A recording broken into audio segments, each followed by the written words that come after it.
Welcome to Sleepless Philosophers, where deep ideas meet restful nights. If you enjoy these journeys through philosophy, please like and subscribe and turn on notifications for daily uploads.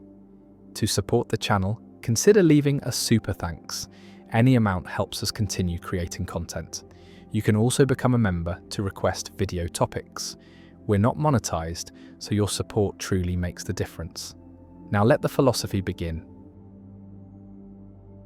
The paradox of the court, when a student's promise becomes impossible to keep. An ancient story tells of a law teacher named Protagoras and his student Euathlus, and they make an agreement. The student is too poor to pay tuition up front, and so they agree that the student will pay the teacher after winning his first court case, and the teacher provides instruction, teaches the student rhetoric and law and argumentation, and the student completes his training, becomes skilled in legal reasoning, but then the student never takes a case, never appears in court, never wins anything, and years pass and the teacher has not been paid, and finally the teacher sues the student, takes him to court to demand payment. And now the paradox emerges because the case creates a logical impossibility, a situation where no judgment can be coherent, where the law contradicts itself. And this is the paradox of the court, also called Protagoras' paradox, a puzzle about legal reasoning, contracts, and self-reference that has no satisfactory solution. Imagine the trial. The teacher presents his case, arguing first that if he wins the lawsuit, then the court will order the student to pay, and the student will be legally obligated to pay the agreed tuition, and second that if he loses the lawsuit, then the student has won his first case, and according to the original agreement, the student must pay after winning his first case, and so, either way, the student must pay, whether the court rules for the teacher or for the student. The contract ensures payment, and this argument seems impeccable, seems to show that the student cannot avoid payment, that filing the lawsuit was a clever move, that forces the student into a position where any outcome requires payment. But now the student, trained in rhetoric by the teacher himself, presents a counter-argument of equal force, arguing first that if he wins the lawsuit, then the court will rule in his favour, and he will not be legally obligated to pay, and second that if he loses the lawsuit, then he has not won his first case, and according to the original agreement, he only pays after winning his first case, and so either way, he does not have to pay. Whether the court rules for him or against him, the contract protects him from payment, and this argument also seems impeccable, seems to show that the student cannot be forced to pay, that the lawsuit was a mistake that creates a situation where no outcome requires payment. Visualize the judge sitting in court, listening to both arguments, recognizing that both are logically valid, both follow from the premises, both reach opposite conclusions, and the judge must render a verdict, must decide whether the student pays or does not pay. But any decision seems arbitrary, seems to violate logic, because if the judge rules for the teacher, then the student wins his first case and does not have to pay, according to the contract. And if the judge rules for the student, then the student loses and does have to pay, according to the contract. And so, the judge's decision determines the opposite of what it declares, creates a self-contradicting outcome, and the law becomes incoherent, and the case cannot be decided without paradox. The paradox reveals a problem with self-referential contracts, contracts whose terms depend on the outcome of litigation about those very terms, because such contracts create loops, create situations where the contract's fulfillment depends on whether the contract is enforced, and whether it is enforced depends on whether it is fulfilled. And this circular dependency generates contradictions, makes it impossible to apply the law consistently, and the paradox shows that some contracts, even if agreed to voluntarily by competent parties, are legally unenforceable. Not because they violate public policy or lack consideration, but because they are logically incoherent, because no court can implement them without contradiction. One proposed resolution is to distinguish between two different questions: the question of whether the student owes the teacher money according to the contract, and the question of whether the court should order the student to pay, and these are separate issues. the contract might create an obligation that the court nonetheless refuses to enforce, and the court could rule in favour of the student on the narrow question of whether the lawsuit succeeds, while still recognising that the student has a moral obligation under the contract to pay once he wins his first case elsewhere, and this resolution separates legal enforcement from contractual obligation, allows both arguments to be partially correct. The teacher is right that the student owes money, the student is right that the court should not order payment, and the paradox dissolves because the two contradictory outcomes apply to different questions. Another resolution appeals to temporal priority, arguing that the lawsuit itself does not count as the student's first case for purposes of the contract, because the contract was made before the lawsuit, and counting the lawsuit as the first case would mean the contract refers to itself, which creates the paradox. And so the court should interpret the contract as referring to the first case other than the lawsuit about the contract itself. And under this interpretation, if the teacher wins the lawsuit, the student must pay, because the lawsuit is not the first case that triggers payment. And if the student wins the lawsuit, the student does not pay, because the student still has not won a first case other than this one. And the paradox is resolved by excluding self-referential applications of the contract terms.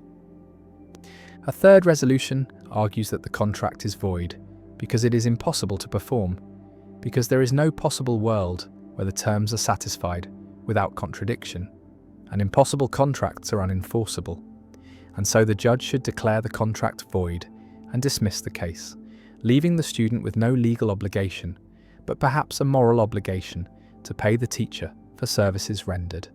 And this resolution sacrifices the contract to preserve logical coherence, treats the paradox as showing that the agreement was fatally flawed from the beginning.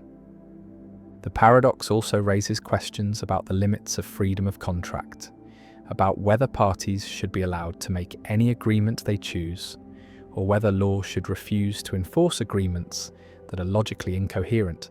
And most legal systems recognize some limits, refuse to enforce contracts that are impossible, illegal, or against public policy, and the paradox of the court suggests adding logical coherence as another limit, another requirement for enforceability. And this means that contracting parties cannot create obligations that are self-referentially paradoxical, cannot make agreements whose terms depend on their own enforcement in ways that generate contradictions. The paradox has modern analogues in cases involving conditional gifts and trusts, where someone leaves property to another person on condition that the recipient perform some act. And if the act is defined in terms of legal outcomes about the gift itself, then paradoxes can arise, similar to the ancient case of the teacher and student, and courts have developed various doctrines to handle these cases, generally interpreting conditions to avoid self-reference, to prevent the kind of logical loops that the paradox of the court exemplifies. The courtroom stands empty, the ancient case unresolved, the judge unable to render coherent judgment, and the paradox remains a teaching tool in logic and law, an illustration of how self-reference creates problems, how circular definitions generate contradictions, and how even voluntary agreements between competent parties can be unenforceable if their structure is logically incoherent. And Protagoras and Euathlus remain frozen in their dispute, both right and both wrong, both entitled to payment and entitled to refuse payment. And the paradox persists as a reminder that logic constrains law, that not everything that can be agreed to can be enforced, and that self-reference, whether in contracts or in statements or in rules, is a source of paradox that must be handled carefully to avoid contradiction. The paradox of tolerance, when being open-minded means destroying open-mindedness. A liberal society values tolerance, values the freedom to believe different things, to practice different religions, to hold different political views, to live in different ways, and this tolerance is seen as a virtue, as essential to freedom and democracy, as the foundation of peaceful coexistence in diverse societies. And the principle seems clear. We should tolerate all views and practices, should allow maximum freedom, should not suppress beliefs or ways of life just because we disagree with them.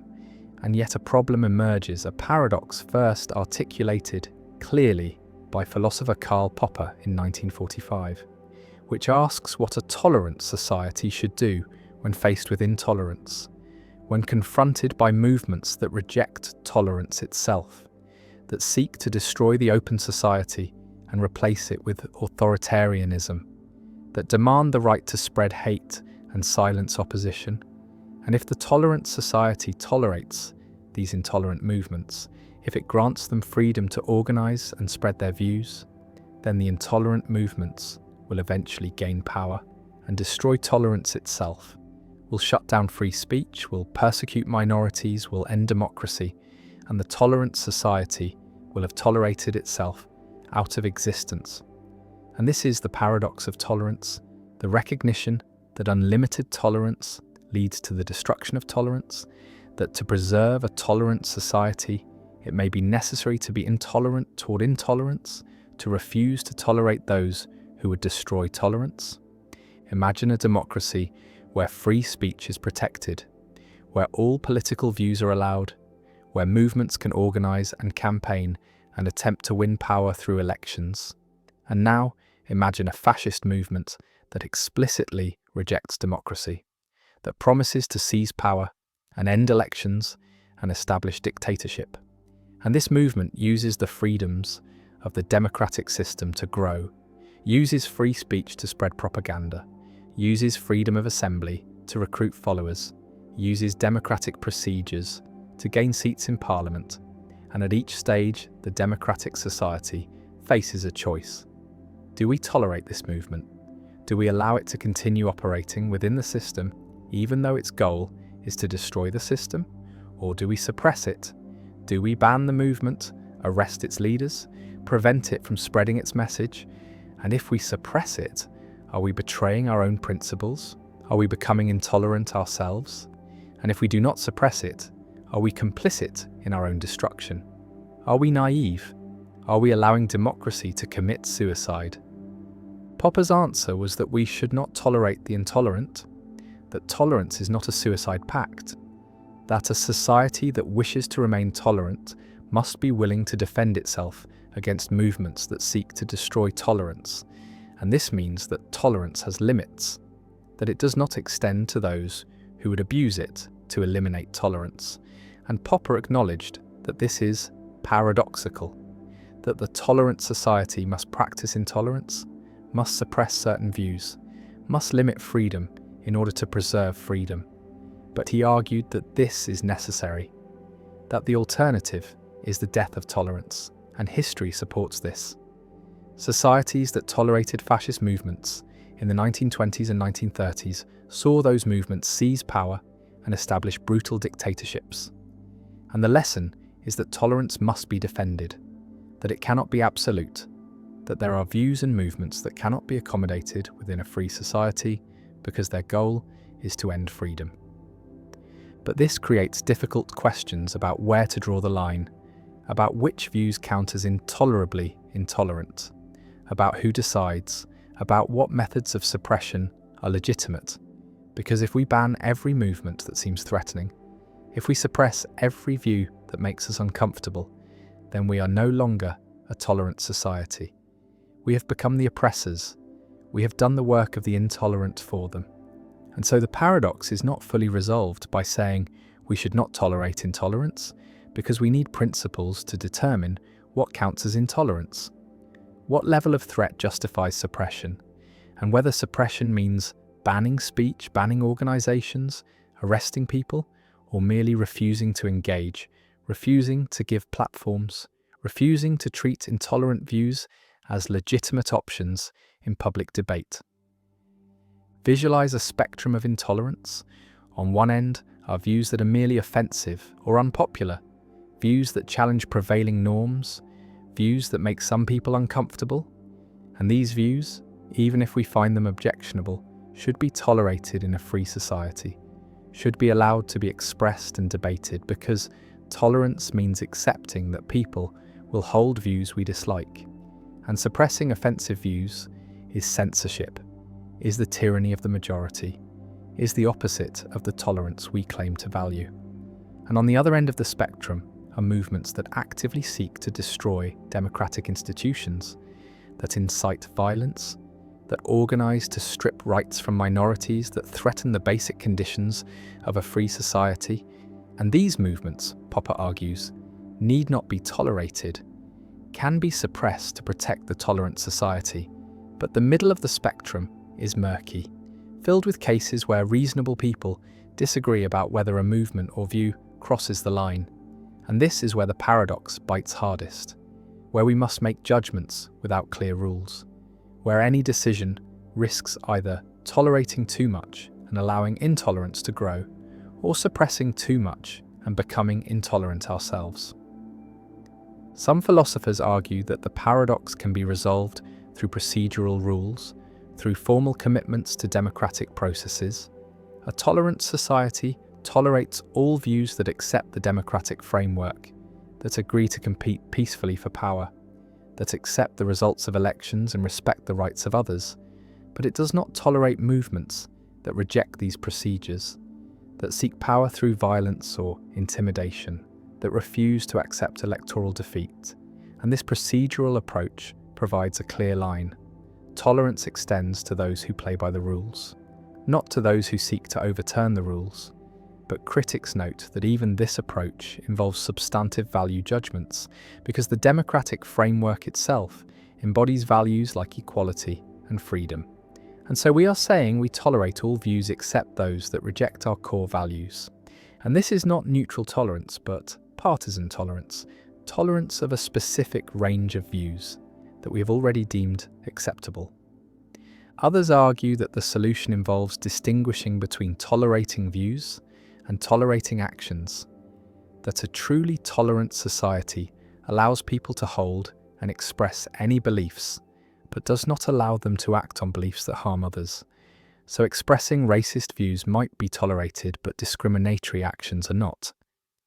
Advocating for dictatorship might be tolerated, but attempting a coup is not. And this distinction seems to preserve free thought and speech while preventing harm, but it faces difficulties because speech can cause harm, hate speech can incite violence, propaganda can radicalize people, and drawing the line between harmless expression and harmful action is not straightforward. And some argue that by the time intolerant movements act, it may be too late, that tolerant societies must suppress intolerant speech before it metastasizes into intolerant action. The paradox also has a psychological dimension, because tolerating intolerance is emotionally difficult, requires accepting that people will spread views you find abhorrent, will organize against values you hold dear, will seek to undermine the society you want to preserve. And this acceptance is painful, creates tension, and there is a constant temptation to suppress, to silence, to refuse to tolerate, and distinguishing between legitimate suppression of genuine threats and illegitimate censorship of mere disagreement requires judgment, requires resisting the urge to label all opposing views as intolerable, requires humility about our own fallibility. And these are difficult virtues to maintain, especially in polarized times when every political disagreement feels existential. The tolerant society stands at the edge, welcoming diverse views, protecting freedom, and watching as intolerant movements test the boundaries, push the limits, demand the right to destroy the very system that protects them. And the society must decide, must draw a line, must say some things cannot be tolerated, some movements cannot be accommodated. And in drawing that line, the society becomes less than perfectly tolerant, accepts that tolerance has limits, that the open society must defend itself. And the paradox does not disappear, but is managed, lived with, navigated through judgment and vigilance. And Popper's warning echoes: unlimited tolerance leads to the disappearance of tolerance, and so tolerance must be limited, must exclude those who would destroy it. And this is not a betrayal of tolerance, but its preservation. Not a contradiction, but a recognition that all principles have boundaries, that values must be defended, and that the truly tolerant society is one that tolerates everything except intolerance. And the paradox remains, uncomfortable and unresolved, a permanent feature of liberal democracy, a reminder that freedom is fragile, that it must be actively maintained, and that tolerance for all its virtues is not enough by itself, must be supplemented with vigilance, with judgment, with the willingness to say no, to draw lines, to defend the open society against those who would close it. And the tension persists, always present, always requiring balance, and the paradox endures. The Phi phenomenon, why motion is an illusion your brain creates. Two lights flash in sequence. First, one light turns on and off.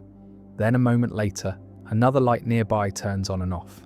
And yet what you perceive is not two separate flashes, but a single light moving from the first position to the second. Continuous motion where there is none. Smooth travel through space that never occurred. And this is the Phi phenomenon, discovered by Max Wertheimer in 1912. A fundamental illusion that reveals how the brain constructs the perception of motion, shows that motion is not simply detected from sensory input, but is created, is synthesized by the visual system from discrete static images. And the Phi phenomenon is the principle behind movies and television, where still frames flashed rapidly create the illusion of continuous motion, where characters seem to move smoothly when they are really just a sequence of frozen images. An understanding Phi reveals that all motion perception involves construction, involves the brain interpreting changes and inferring movement. And motion is not a basic sensory property, but is a higher level interpretation, a perceptual inference that usually corresponds to reality, but can be fooled, can be triggered by appropriate sequences, even when nothing actually moves. And the Phi phenomenon stands as evidence that perception is actively constructed rather than passively recorded, that what we see is not simply what is there, but is what the brain interprets as being there. Imagine the experimental setup. Two dots on a screen, separated by some distance, and the first dot appears briefly, vanishes, then after a short delay, the second dot appears, and if the timing and spacing are right, you do not see two sequential flashes, but see one dot moving from the first position to the second, sliding smoothly across the space between them. And this apparent motion, this Phi, is so compelling that it feels exactly like real motion, indistinguishable phenomenologically from watching an object actually travel through space. And yet nothing moved. No object traversed the gap. There were only two separate stationary flashes, and the motion exists only in your perception, is constructed by your brain from the temporal sequence. The Phi phenomenon reveals that the visual system assumes continuity, assumes that when similar stimuli appear in nearby locations in rapid succession, they are probably the same object in motion. And this assumption is usually correct, is how motion in the real world works. Objects move continuously from place to place, and perceiving them as moving requires detecting this spatio-temporal pattern, and the visual system has evolved to detect this pattern efficiently, to infer motion from sequences of static retinal images, and Phi exploits this mechanism, presents the pattern without the actual motion, and the brain responds as it normally does, constructs motion perception, and the illusion demonstrates that motion is not directly given in sensation, but is computed from changes in position over time. Visualize motion perception as involving motion detectors, neurons that respond to changes in position, to objects moving across the visual field, and these detectors can be activated by real motion or by appropriate sequences of static stimuli. And Phi activates these detectors, creates the neural signature of motion without actual motion. And the brain cannot distinguish between motion signals caused by real movement and motion signals caused by Phi sequences. And so Phi creates genuine motion perception, creates the subjective experience of seeing something move. And this shows that motion perception is a neural state that can be produced by different causes, by real motion or by well-timed sequences, and the experience is the same regardless of cause. The phi phenomenon differs from other apparent motion phenomena, differs from beta motion, which is pure displacement without phenomenal movement, differs from stroboscopic motion, which is the specific type of motion seen in films, and phi is the perception of smooth, continuous movement, is the most compelling type of apparent motion. Most closely resembles real motion, and understanding the distinctions between different types of apparent motion reveals the complexity of the motion perception system, reveals that there are multiple mechanisms, multiple ways the brain computes motion, and phi is one specific mechanism, the mechanism that creates smooth motion perception from discrete temporal sequences. Gestalt psychologists like Wertheimer used phi to argue against elementalist theories of perception, against theories that said perception is built up from simple sensations combined according to associations, and phi shows that perception is not a sum of elements, not a combination of two flashes, but is a holistic interpretation, is motion that emerges from the relationship between flashes, and the whole is different from the sum of parts, and this Gestalt insight-shaped psychology influenced how perception came to be understood as involving organization and interpretation rather than simple sensation. And phi became a canonical example, a demonstration that perception is constructive, is synthetic, creates experiences that go beyond the sensory input.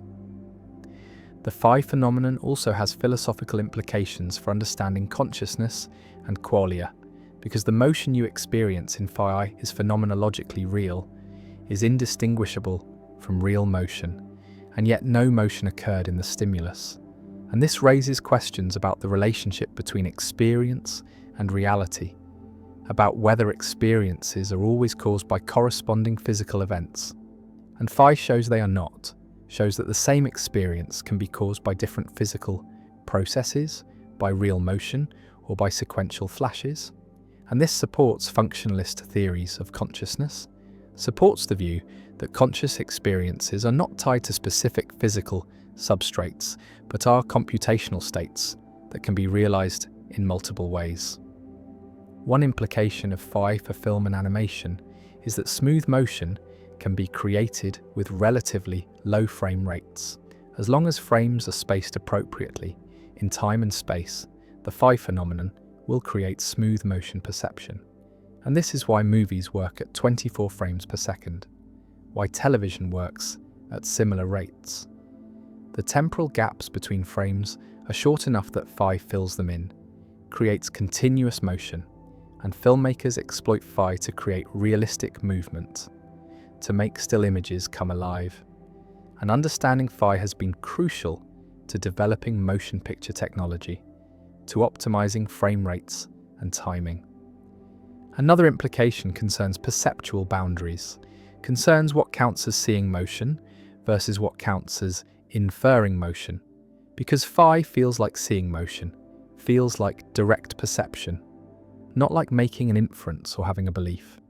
And yet phi is constructed, is synthesized by the brain from discrete inputs, and this raises questions about where perception ends and cognition begins, whether the boundary is sharp or gradual, whether there are clear distinctions between seeing and thinking, or whether perception shades continuously into cognition.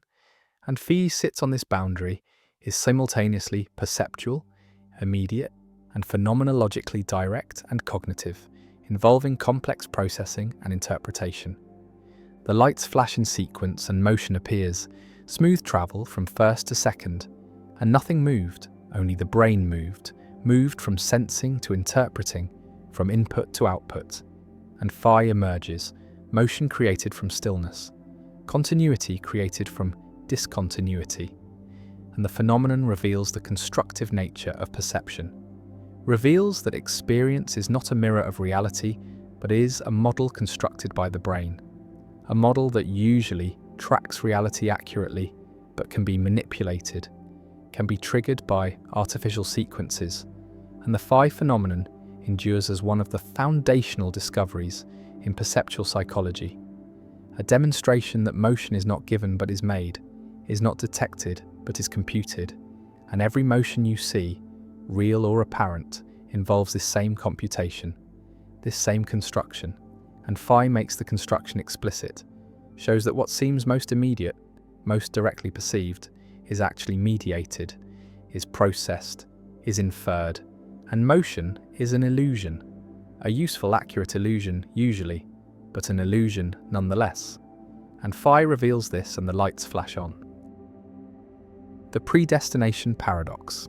Time folds back on itself in strange ways, and among the strangest is the predestination paradox, a loop where an event in the past is caused by an event in the future, which is in turn caused by the past event, creating a circle of causation with no clear beginning.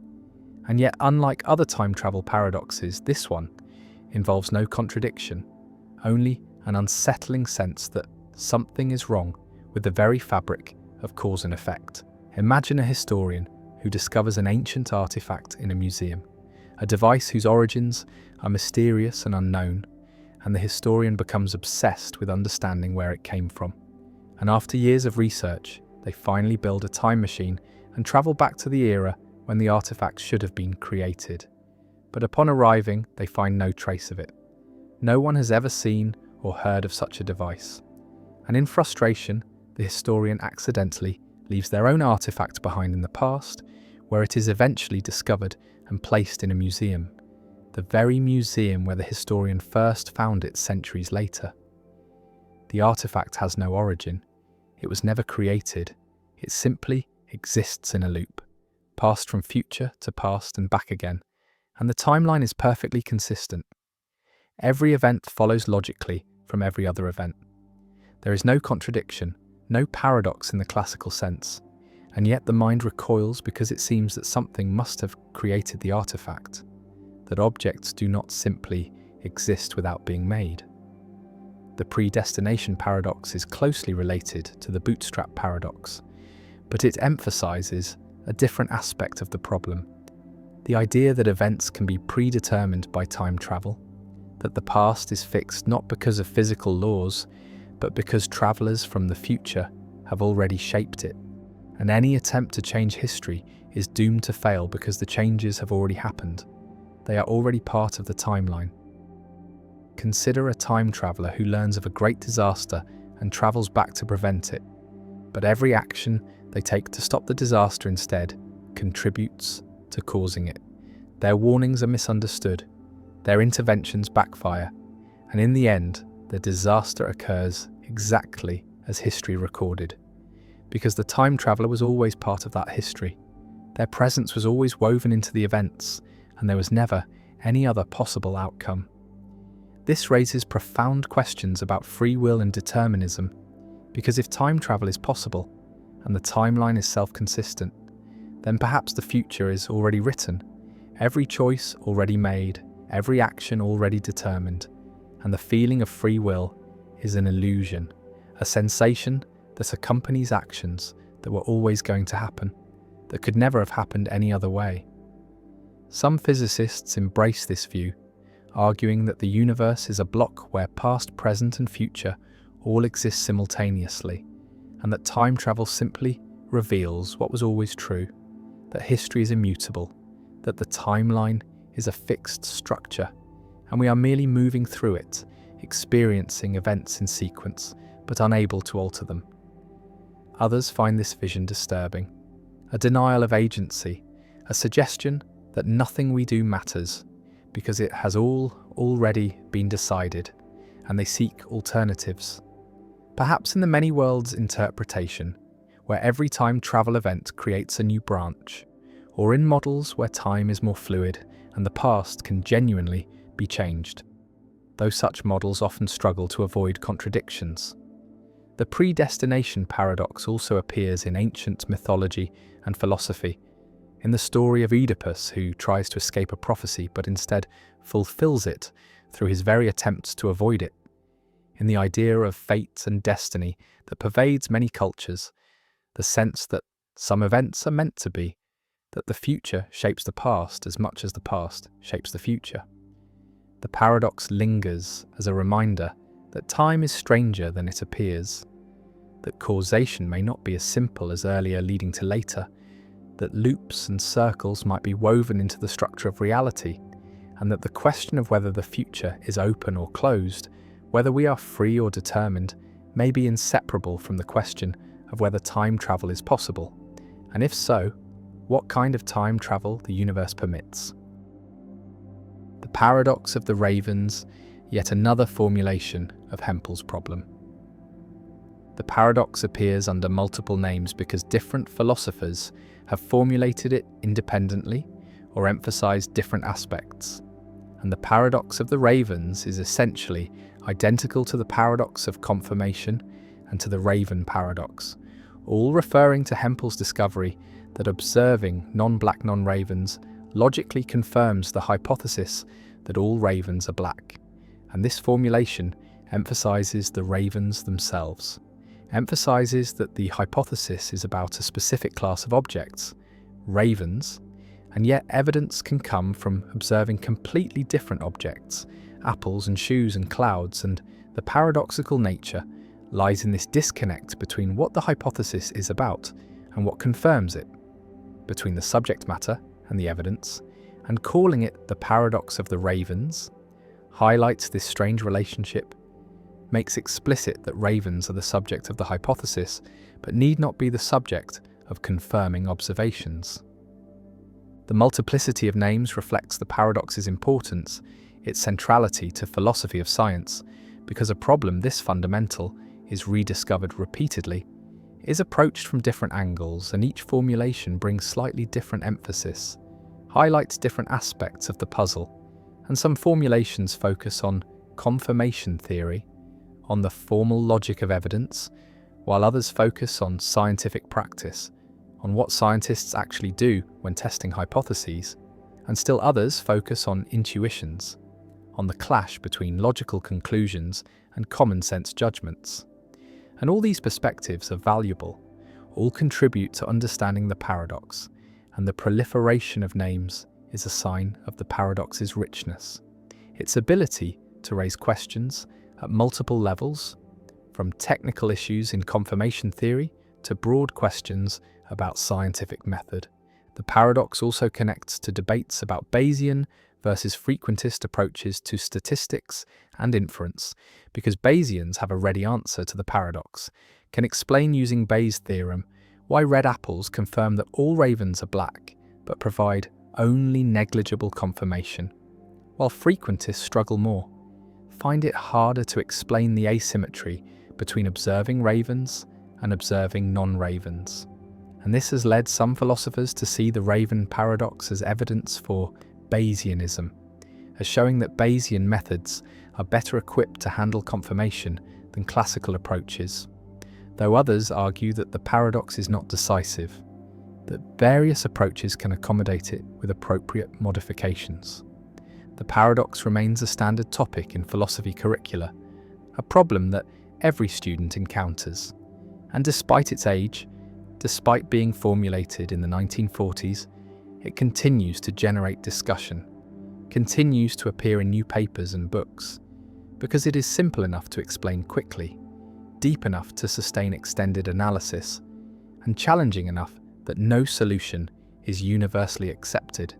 And this combination makes it pedagogically valuable and philosophically important, a paradox that serves both as an introduction to philosophy of science and as a topic for advanced research. The ravens circle overhead, black against the sky, and each sighting confirms what we already believed, that ravens are black, and elsewhere apples sit in bowls, red and green and yellow, and logic says these two are evidence about ravens, and the paradox persists, a permanent feature of confirmation theory, a problem that every account of scientific reasoning must address, and the paradox endures under its many names, always the same underlying puzzle, always the same challenge to explain how evidence works, what confirms hypotheses, and why common sense and formal logic sometimes diverge. And the paradox of the ravens remains, waiting for each new generation of philosophers to confront it, to propose solutions to argue about confirmation, and to recognize that even basic concepts in science conceal philosophical depths that resist easy resolution. The prisoner's dilemma: why rational people choose worse outcomes. Two criminals are arrested, held in separate cells, cannot communicate, and the prosecutor offers each the same deal: testify against your partner and you go free while your partner gets 10 years, or stay silent, and if your partner also stays silent, you both get 1 year for a lesser charge. But if you stay silent and your partner testifies, then you get 10 years and your partner goes free.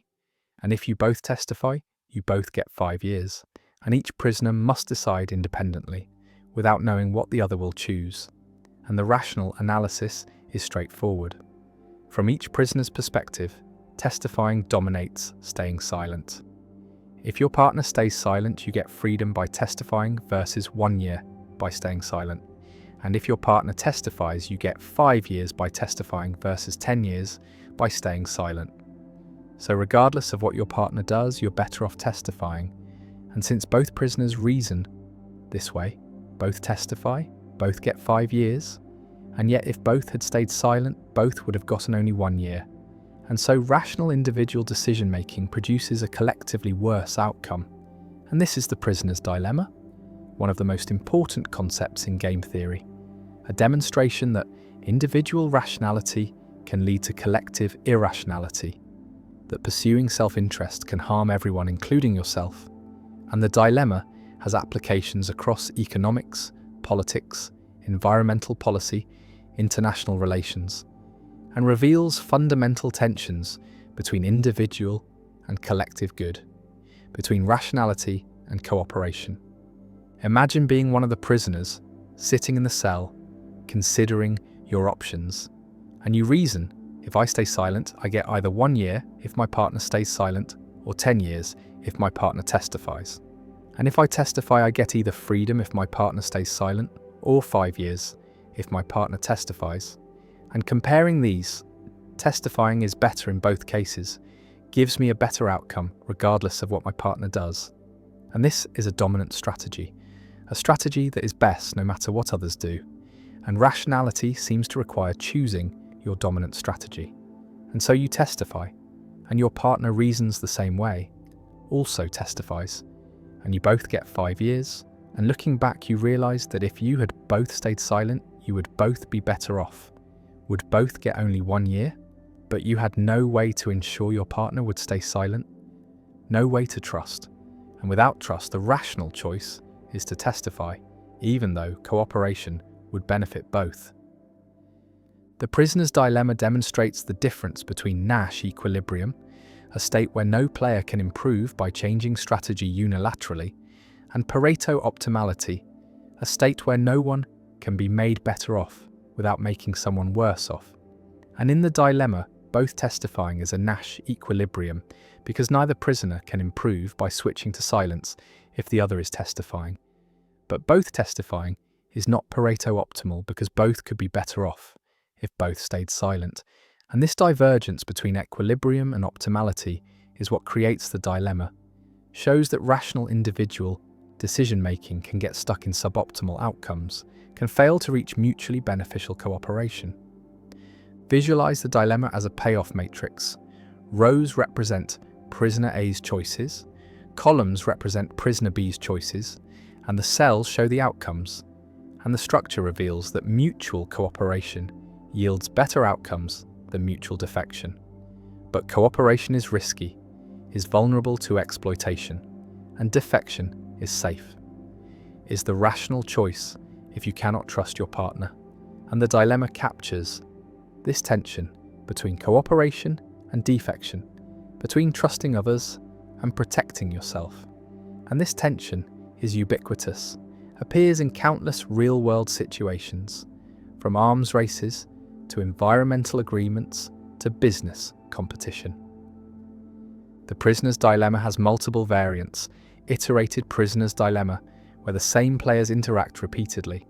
An iteration changes the analysis because future interactions create incentives for cooperation, create opportunities for reputation building and retaliation, and strategies like tit for tat, where you cooperate initially and then mirror your partner's previous choice, perform well in iterated games, achieve cooperation through reciprocity. And this shows that repeated interaction can solve the dilemma, can enable cooperation even among self-interested rational agents. And real-world interactions are often repeated, are embedded in ongoing relationships, and this repetition facilitates cooperation, makes trust possible. Another variant is the multiplayer prisoner's dilemma, also called the tragedy of the commons, where many individuals face the choice between cooperating, restraining themselves for collective benefit, or defecting, pursuing individual benefit at collective cost.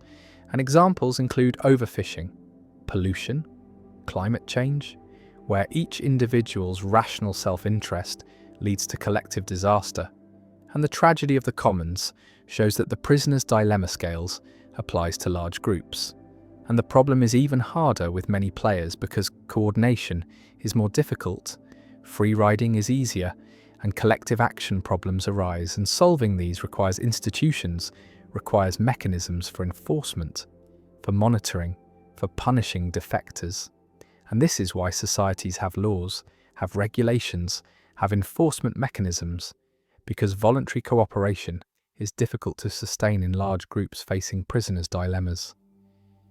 The dilemma also has implications for moral philosophy, for understanding ethics and rationality, because the dilemma shows that rationality and morality can conflict, that the rational choice is to defect, to pursue self-interest, but the moral choice is to cooperate, to consider collective welfare.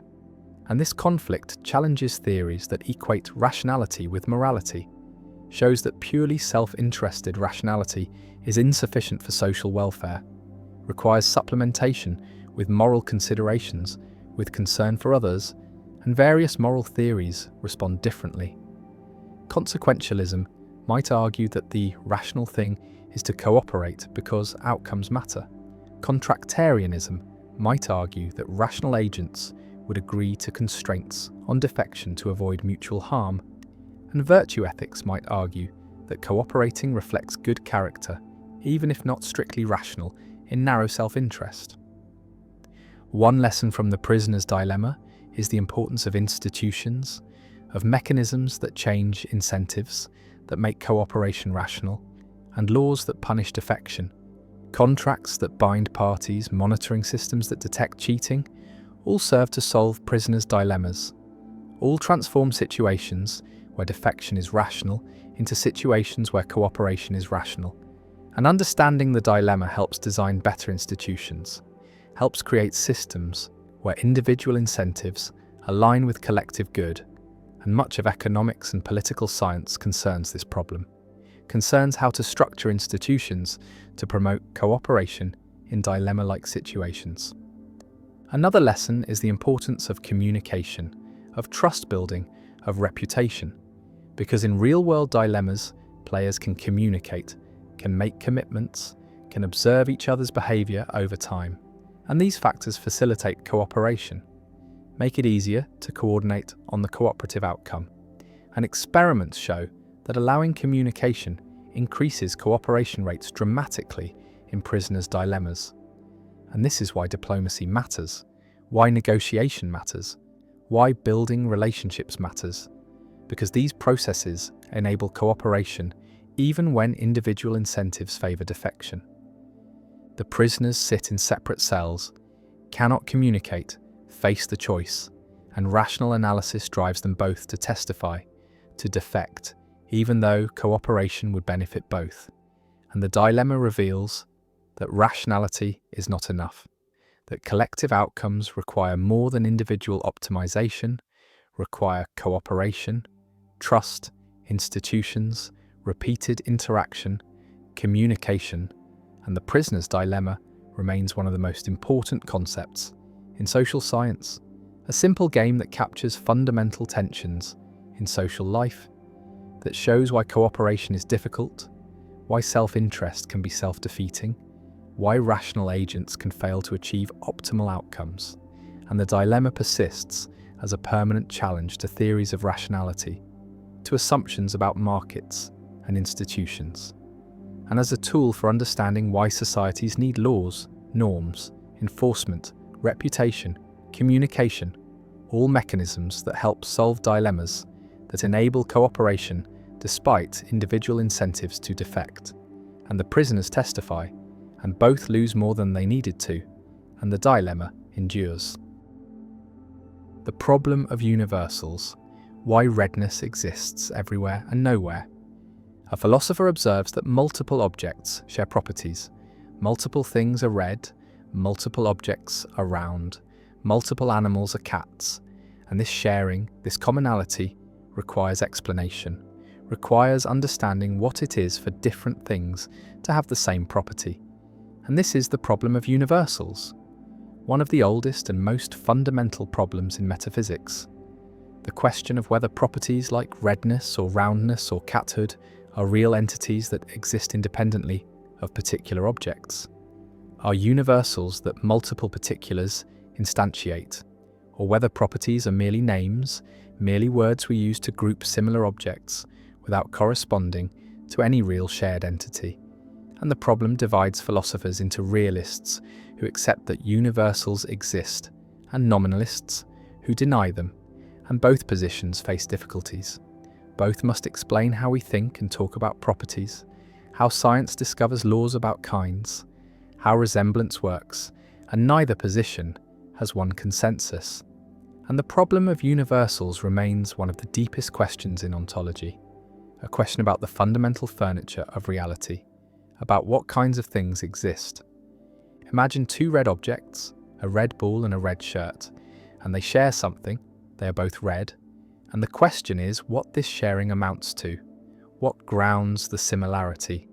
And the realist says both objects instantiate the same universal, the property redness, which exists as a separate entity, an abstract object that is somehow present in both particulars. And the universal redness is one thing that exists in multiple places, is wholly present in each red object. And this explains similarity, explains how multiple things can be red. They all instantiate the same universal, and the nominalist says there is no universal.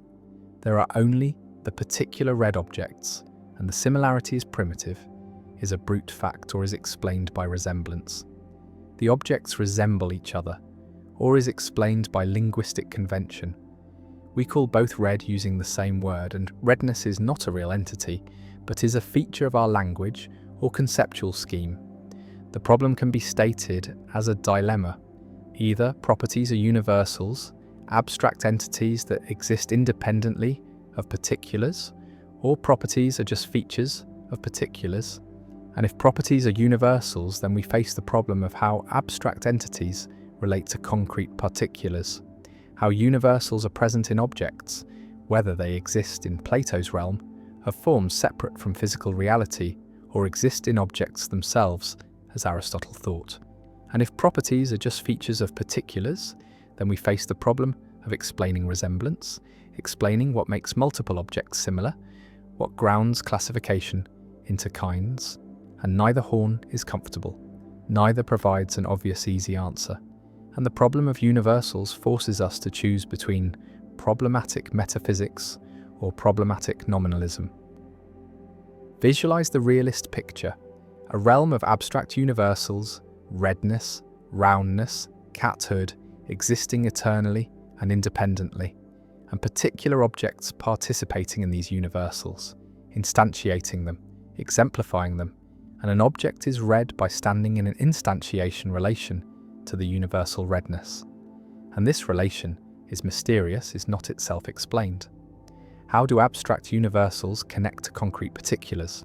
How does the abstract realm interact with the physical realm? And the realist must either accept this as primitive, as an unexplained connection, or provide a theory of instantiation. And various theories have been proposed, but all face difficulties. All struggle to explain how universals and particulars relate. One version of realism, Platonic realism, says universals exist in a separate realm, a realm of forms, and particulars participate in forms, and the perfect circle exists in the realm of forms, and physical circles approximate it, participate in it imperfectly. And this explains how we can think about perfect circles. Even though no physical object is perfectly circular, we grasp the form directly through reason, but the theory faces the problem of how we access the realm of forms, how our minds, which are physical, can connect to abstract entities, and the theory faces the problem of how participation works, how forms relate to particulars.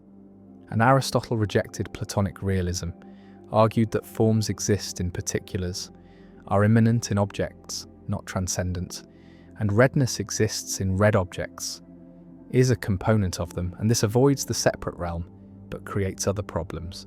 How can one form be in many places? How can universals be divided among particulars?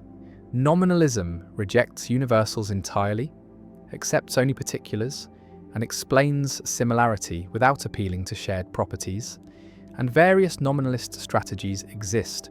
Resemblance nominalism says objects are similar because they resemble each other, and resemblance is primitive, not explained by shared properties. And redness is just the class of objects that resemble paradigm red objects. And this avoids commitment to universals but faces the problem that resemblance seems to presuppose properties, seems to require that objects share something. And if resemblance is primitive, then we have not really eliminated properties but renamed them. And resemblance nominalism faces technical difficulties with explaining degrees of resemblance, with avoiding circularity. Another nominalist approach, predicate nominalism, says properties are just predicates, just words, and redness is the predicate red, and objects are red by satisfying the predicate. And this linguistic nominalism faces the problem of explaining why predicates apply. What makes it true that an object satisfies red? And the answer seems to require properties after all, seems to presuppose that objects have features that make predicates apply, and so predicate nominalism seems to presuppose what it denies, seems to need properties to explain predication. A third nominalist approach, trope theory, accepts that properties exist but denies that they are universals, argues that properties are particulars, are individual instances, and each red object has its own individual redness, its own red trope, and tropes resemble each other.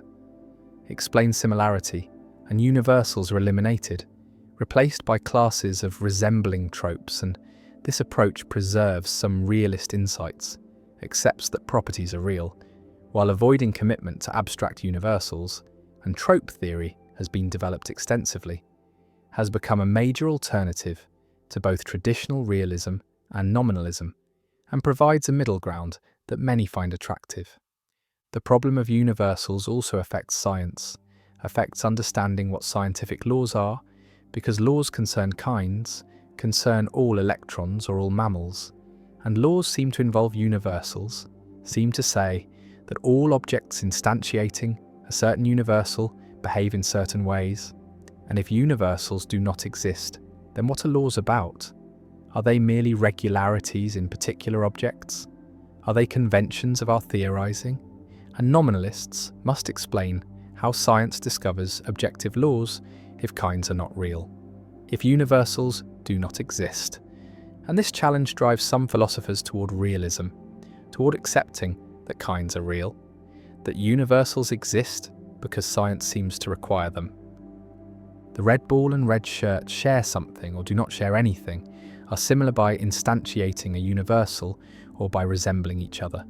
And the problem of universals asks which, asks what properties are, whether they are real entities or linguistic conveniences, whether redness exists in Plato's heaven or in particular red things or only in our conceptual scheme. And the answers divide philosophers, have divided them for millennia. And the problem remains unsolved, remains central to metaphysics, and redness exists everywhere in all red things. If realism is true, and nowhere if nominalism is true, and the problem persists, ancient and unresolved, a permanent fixture in ontology, a question about whether reality contains abstract repeatable entities, or only concrete unrepeatable particulars, and the universals wait, existing or not existing, and the problem endures. The potato paradox.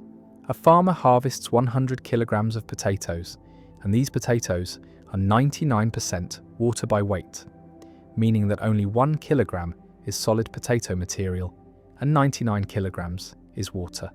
And the farmer leaves the potatoes out in the sun to dry, and after some time the water content has decreased.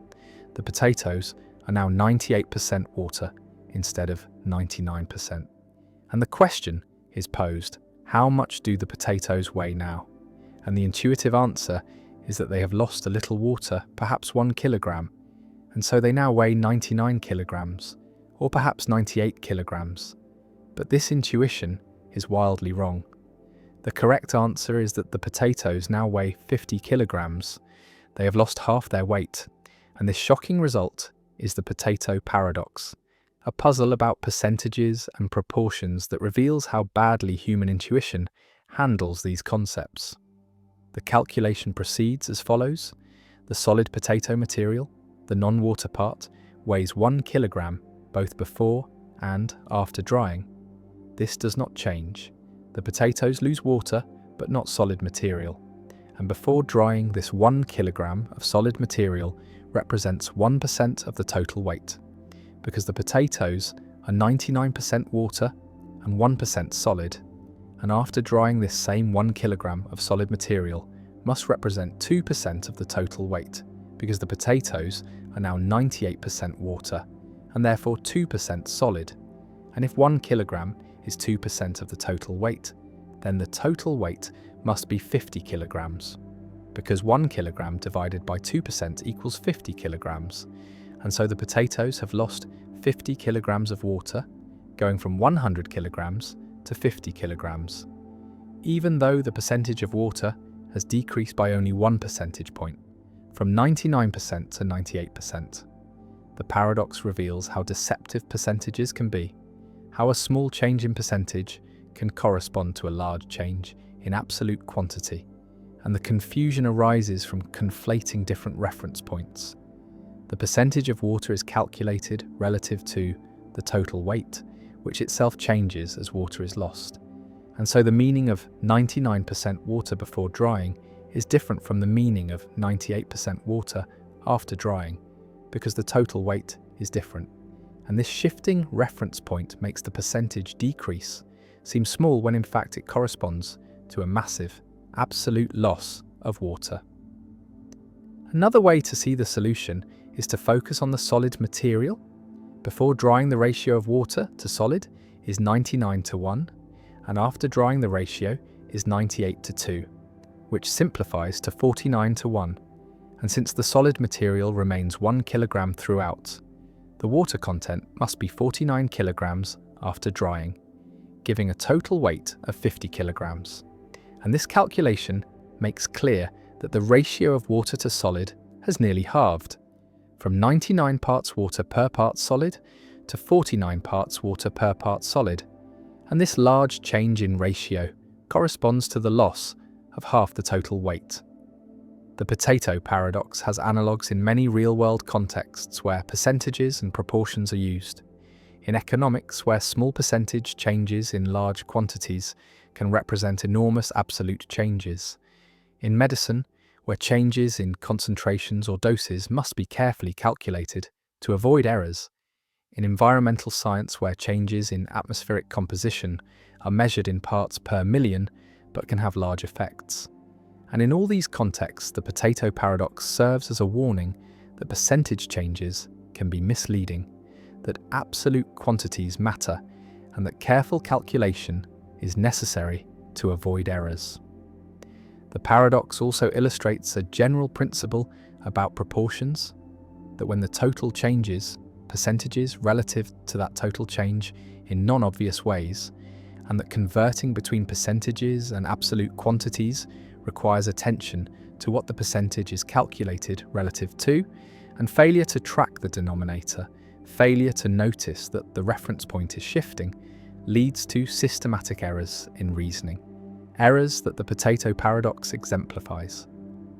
Some people respond to the potato paradox by rejecting the premise, by arguing that potatoes cannot go from 99% water to 98% water by drying, that the numbers are unrealistic, but this response misses the point.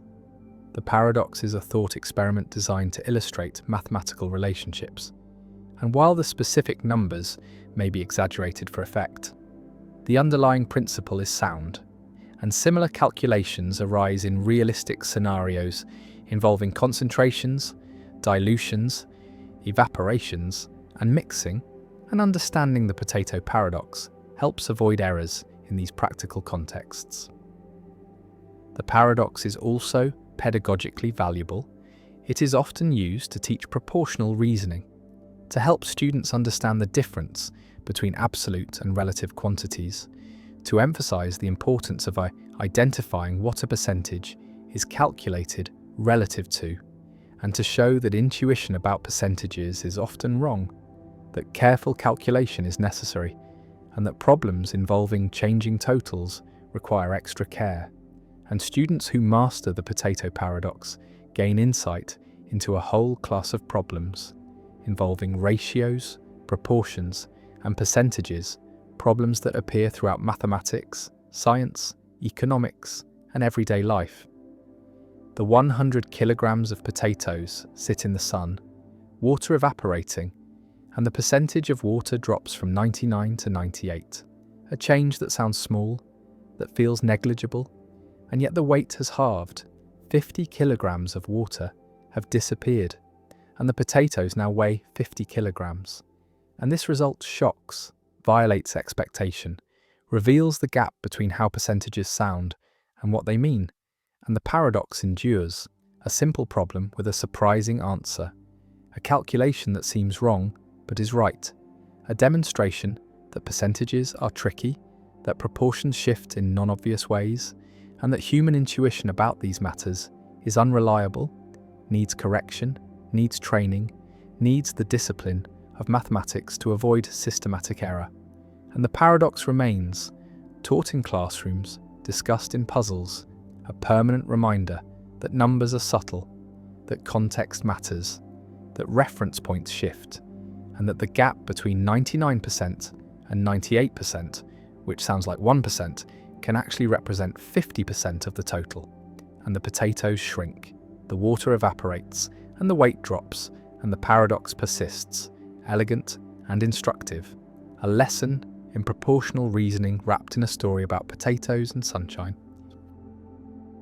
The paradox of thrift. Saving money is virtuous, or so conventional wisdom holds. The careful individual who sets aside a portion of income, who resists the temptation to spend frivolously, who builds reserves against uncertain futures, is praised for responsibility and prudence. And yet there exists a paradox, articulated by economists and popularized by John Maynard Keynes, which suggests that if everyone tries to save more at the same time, the collective result is not increased wealth but decreased income, not prosperity but recession. And this is the paradox of thrift, a situation where individually rational behavior leads to collectively irrational outcomes, where virtue practiced universally becomes vice. The mechanism of the paradox operates through the relationship between spending and income in an economy, because one person's spending is another person's income. When you buy goods or services, you transfer money to the seller, who uses that money to pay employees and suppliers, who in turn spend it on other goods and services. And this circular flow of spending sustains employment and production. And if many people simultaneously decide to save more and spend less, then aggregate demand falls, businesses see reduced sales and respond by cutting production and laying off workers, and those who lose jobs or see reduced hours have less income, which forces them to reduce spending further, which causes more businesses to cut back. And this feedback loop drives the economy into recession, and in the recession, people earn less income, which means that despite their desire to save more, they may end up saving the same amount or even less than before because their incomes have fallen, and so the collective attempt to increase savings fails, defeated by the macroeconomic dynamics it sets in motion. The paradox challenges the microeconomic intuition that saving is always beneficial, that thrift is a virtue without qualification, and it reveals a divergence between individual rationality and collective welfare, a situation where what is good for each person taken separately is bad for everyone taken together. And this kind of divergence appears throughout economics, in the tragedy of the commons where individual overuse of shared resources leads to collective depletion, in the prisoner's dilemma where individual defection leads to mutually harmful outcomes, and in coordination failures where the inability to synchronize actions produces inefficiency. Keynes used the paradox of thrift to argue for government intervention during economic downturns, suggesting that when private sector spending collapses, the government should step in and increase public spending, running deficits if necessary to maintain aggregate demand and prevent the economy from spiraling into depression. And this idea became a cornerstone of Keynesian economics, influencing policy responses to recessions for decades, though it remains controversial, with critics arguing that government spending is inefficient, that deficits impose costs on future generations, that markets are self-correcting and will eventually restore full employment without intervention, and that the paradox of thrift does not apply in the long run because savings finance investment, which increases productive capacity and future income. The debate over the paradox of thrift touches on fundamental questions about how economies function, whether they are naturally stable or prone to instability, whether markets can coordinate the actions of millions of individuals efficiently, or whether coordination failures are common and require correction, and whether the behaviour that is rational for individuals is also rational for society, or whether there are systematic conflicts between private incentives and public welfare. The paradox also raises ethical and philosophical issues, because if individual virtue can produce collective harm, then the relationship between ethics and outcomes becomes more complex. The action that seems right from a personal perspective may contribute to suffering when widely practiced, and this suggests that moral evaluation cannot focus solely on individual actions, but must also consider systemic effects, the ways that individual choices aggregate into social outcomes, and whether there are actions that are permissible or even obligatory for individuals, but disastrous if universally adopted. The paradox of thrift connects to issues of time preference and uncertainty, because saving reflects a preference for future consumption over present consumption, a willingness to sacrifice immediate gratification for future security. And this preference varies across individuals and across time, influenced by expectations about the future, by confidence in economic stability, by the availability of social insurance and safety nets. And when uncertainty increases, people tend to save more as a precaution.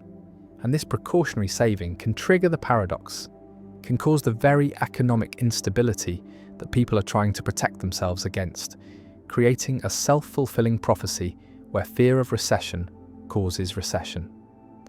The paradox also appears in the context of debt and deleveraging. When households or firms carry high levels of debt, they may all try to reduce their debt burdens simultaneously by saving more and spending less. And this collective deleveraging reduces aggregate demand and can cause a debt deflation spiral where falling prices and incomes make debt burdens even harder to service, leading to defaults and further economic contraction. And this dynamic was central to the Great Depression of the 1930s and the financial crisis of 2008, periods when the paradox of thrift was not merely a theoretical curiosity, but a lived reality affecting millions of people. Some economists question whether the paradox is genuine or whether it reflects a misunderstanding of economic dynamics, arguing that savings do not disappear from the economy but are channeled into investment. That when people save more, banks have more funds to lend to businesses for productive investments, and these investments create jobs and income, and so in the long run, increased saving leads to increased capital accumulation and higher living standards. And the paradox only appears in the short run, when there is a coordination problem, when the financial system fails to efficiently convert savings into investment, or when there is a liquidity trap where interest rates are already at zero and cannot fall further to stimulate investment.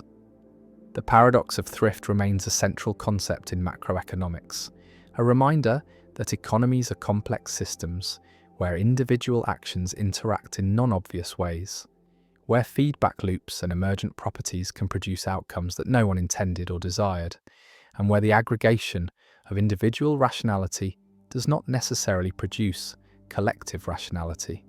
And it stands as a challenge to simplistic economic thinking, to the idea that what is good for one is good for all, to the belief that markets automatically harmonize individual interests with social welfare, and it forces recognition that economic policy cannot be based solely on microeconomic principles, that understanding the economy requires attention to aggregate demand, to expectations and confidence, to the circular flow of income and spending, and to the possibility that individually prudent behavior can, under certain conditions, create collective disaster. And the paradox lingers as a warning that virtue is context-dependent, that actions are not good or bad in themselves, but only in relation to the circumstances in which they occur and the effects they produce, and that the attempt to secure individual futures through increased saving can, paradoxically, undermine those futures by damaging the economy on which everyone depends. The philosophical zombie argument, why consciousness might not come from physics. A creature walks among us that looks exactly like a human being, molecule for molecule identical, atom for atom the same, every neuron firing in the same patterns, every behavior perfectly matched. And this creature speaks as we speak, acts as we act, responds to pain by withdrawing, to beauty by smiling, to loss by crying. And yet inside there is nothing. No subjective experience, no consciousness, no inner light, no feeling of what it is like to be this creature.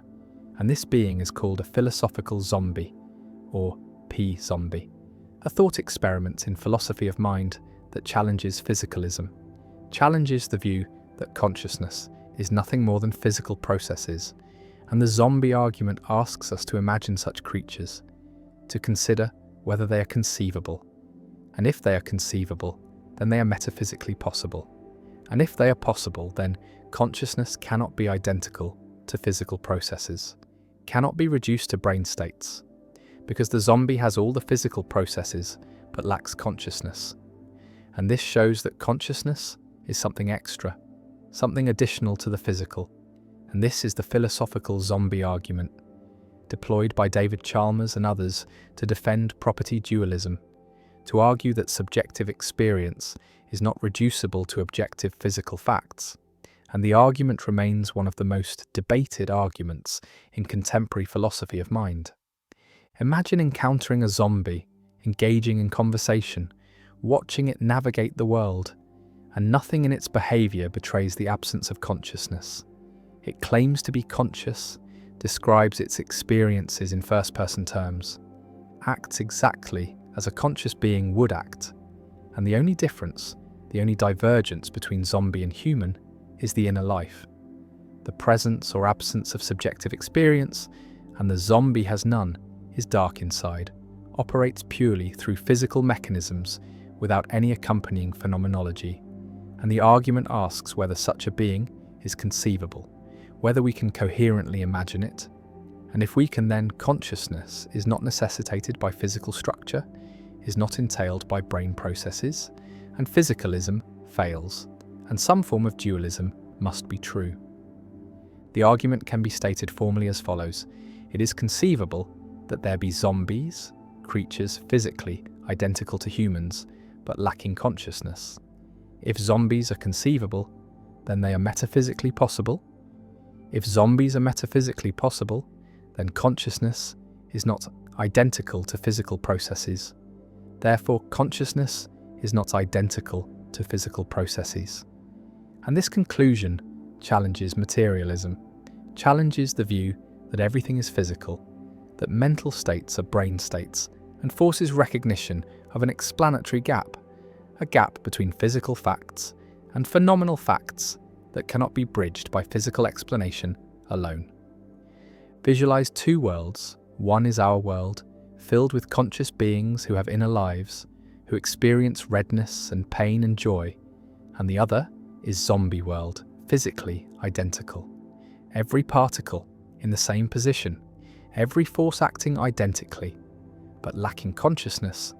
All beings are zombies, and the question is whether zombie world is possible, whether it is a coherent scenario, and Chalmers argues that it is, that we can conceive of such a world without contradiction, and this conceivability establishes possibility, and possibility refutes physicalism, shows that physical facts do not exhaust all facts, that there are phenomenal facts that are additional to physical facts. Physicalists respond to the zombie argument in multiple ways. The most direct response denies that zombies are conceivable, argues that the apparent conceivability is illusory, that we think we can imagine zombies because we are not thinking carefully enough, not considering all the implications, and that when we try to fill in the details, try to specify exactly how a zombie would work, contradictions emerge, and zombies turn out to be impossible after all. And this response requires showing that consciousness is entailed by physical structure, that given the right physical organization, consciousness must arise. And this is the hard part, explaining why and how physical processes necessitate consciousness. Another response accepts that zombies are conceivable, but denies that conceivability implies possibility, argues that there is a gap between what we can imagine and what is actually possible, that conceivability is an epistemic notion about what seems possible to us, while possibility is a metaphysical notion about what could actually be. And these can come apart. We can conceive of things that are actually impossible, like water being something other than H2O. And Kripke's work on necessity and identity supports this, shows that identities, like water is H2O, are necessary, even though we can conceive of their negation. And the same applies to consciousness, is brain process. It might be necessarily true, even though we can conceive of its negation. And so zombies, while conceivable, are not possible, and the zombie argument fails. A third response argues that the zombie argument begs the question, assumes what it sets out to prove, because the claim that zombies are conceivable assumes that consciousness is something separable from physical processes, something that could be absent while physical processes remain. And this assumption is precisely what physicalists deny. And so the argument does not refute physicalism, but merely asserts an alternative view. And physicalists are not obliged to accept the zombie scenario as genuinely conceivable, can reject it as incoherent or question-begging. The zombie argument connects to other arguments about consciousness, to the knowledge argument about Mary, and to the explanatory gap, and to the hard problem of consciousness, all pointing to the difficulty of explaining subjective experience in physical terms, all suggesting that phenomenal consciousness resists reduction. And these arguments collectively create a case for dualism, for the view that consciousness is not physical, though the case remains controversial, remains rejected by many philosophers who maintain that consciousness will eventually be explained physically, that the apparent gap is due to ignorance, not to genuine irreducibility. The zombie walks through the world, behaving normally, seeming conscious, and yet the question hangs: is there anyone home? Is there subjective experience? Or is the creature an automaton, a sophisticated mechanism that mimics consciousness without having it? And the zombie argument uses this thought experiment to probe the nature of consciousness, to test whether consciousness can be separated from physical structure. And the answer determines whether physicalism is true, whether everything about consciousness can be explained in physical terms, or whether consciousness is something more, something that transcends the physical. And the zombie remains, conceivable or not, possible or not, a thought experiment that continues to challenge materialist theories of mind, continues to force physicalists to explain how consciousness arises from matter, how subjective experience emerges from objective processes, and the philosophical zombie endures as one of the most vivid and controversial thought experiments in philosophy. A creature that may be impossible, but whose mere conceivability threatens physicalism, whose imagined existence reveals the explanatory gap between brain and mind, between matter and consciousness, and whether zombies could exist remains disputed, remains a test case for theories of consciousness, and the zombie argument persists as a central challenge to the view that science can explain everything, that physical facts exhaust all facts, and that consciousness is nothing more than brain processes arranged in certain ways.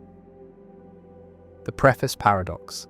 An author completes a lengthy scholarly work, a book synthesizing years of research containing hundreds of individual claims about history, science, or philosophy, and the author has carefully checked each claim, believes each one to be true based on the available evidence, and yet in the preface, the author writes something like this: "Despite my best efforts, I am certain that this book contains errors, that some of the claims I have made are false, and I apologize in advance for any mistakes that careful readers may discover." This acknowledgement is standard, even expected in academic writing, a gesture of intellectual humility, an admission that no human work is perfect.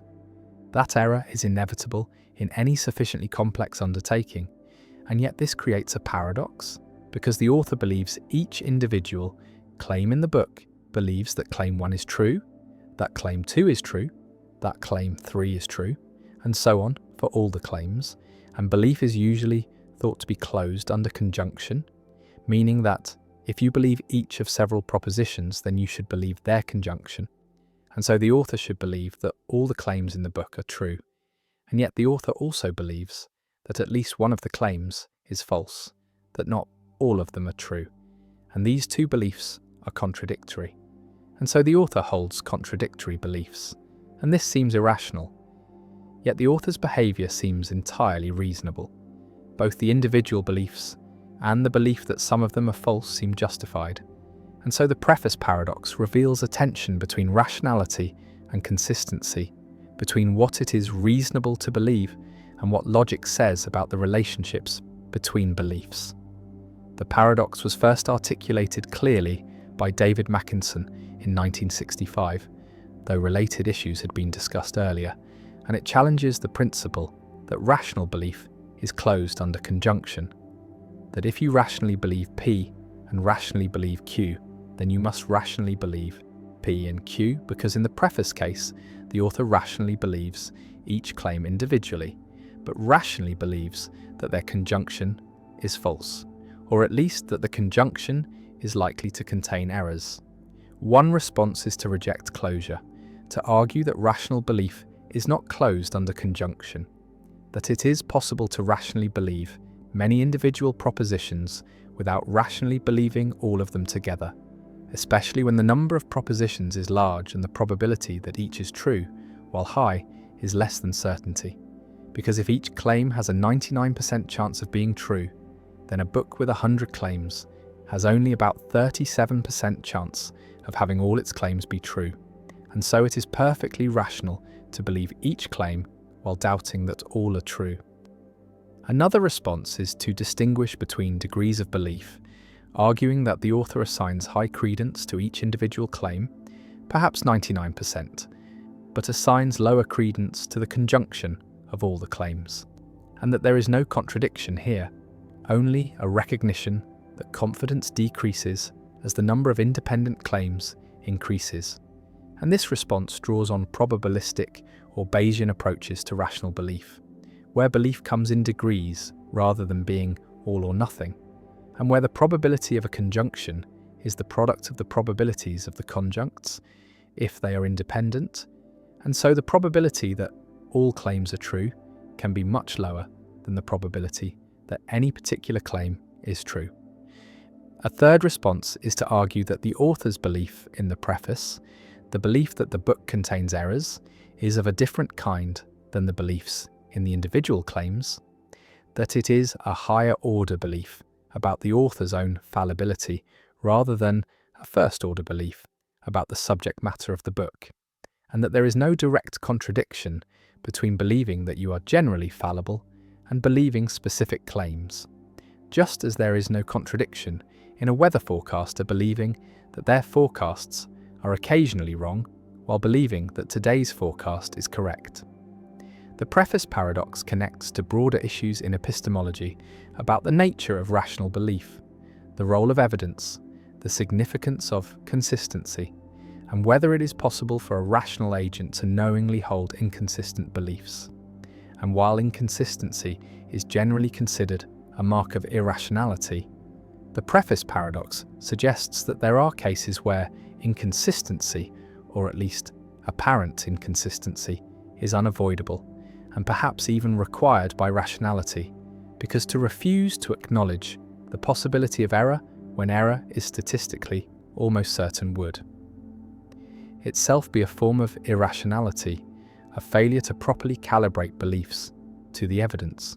The paradox also relates to the lottery paradox, another puzzle about rational belief and probability, where you rationally believe of each ticket in a large fair lottery that it will not win, but you also rationally believe that some ticket will win, and again rational belief seems to violate closure under conjunction, and together these paradoxes suggest that the classical logical picture of belief, where beliefs are consistent sets of propositions closed under logical consequence, may not accurately capture how rational agents actually form and maintain beliefs in conditions of uncertainty.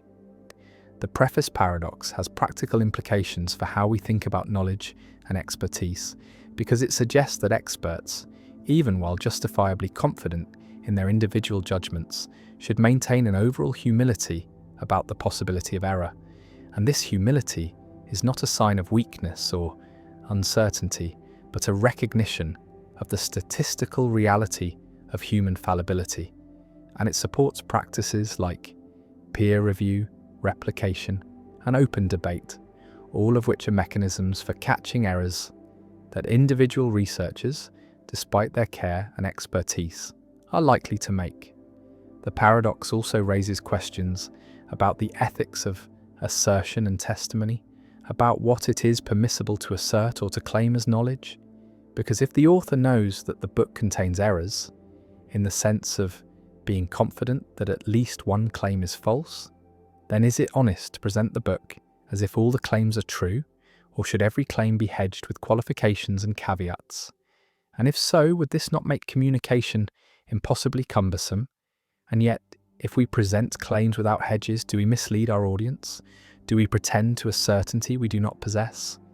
And these questions have no easy answers, and different contexts may call for different standards of assertion, with scientific writing allowing for the acknowledgement of fallibility in a way that courtroom testimony or medical diagnosis may not.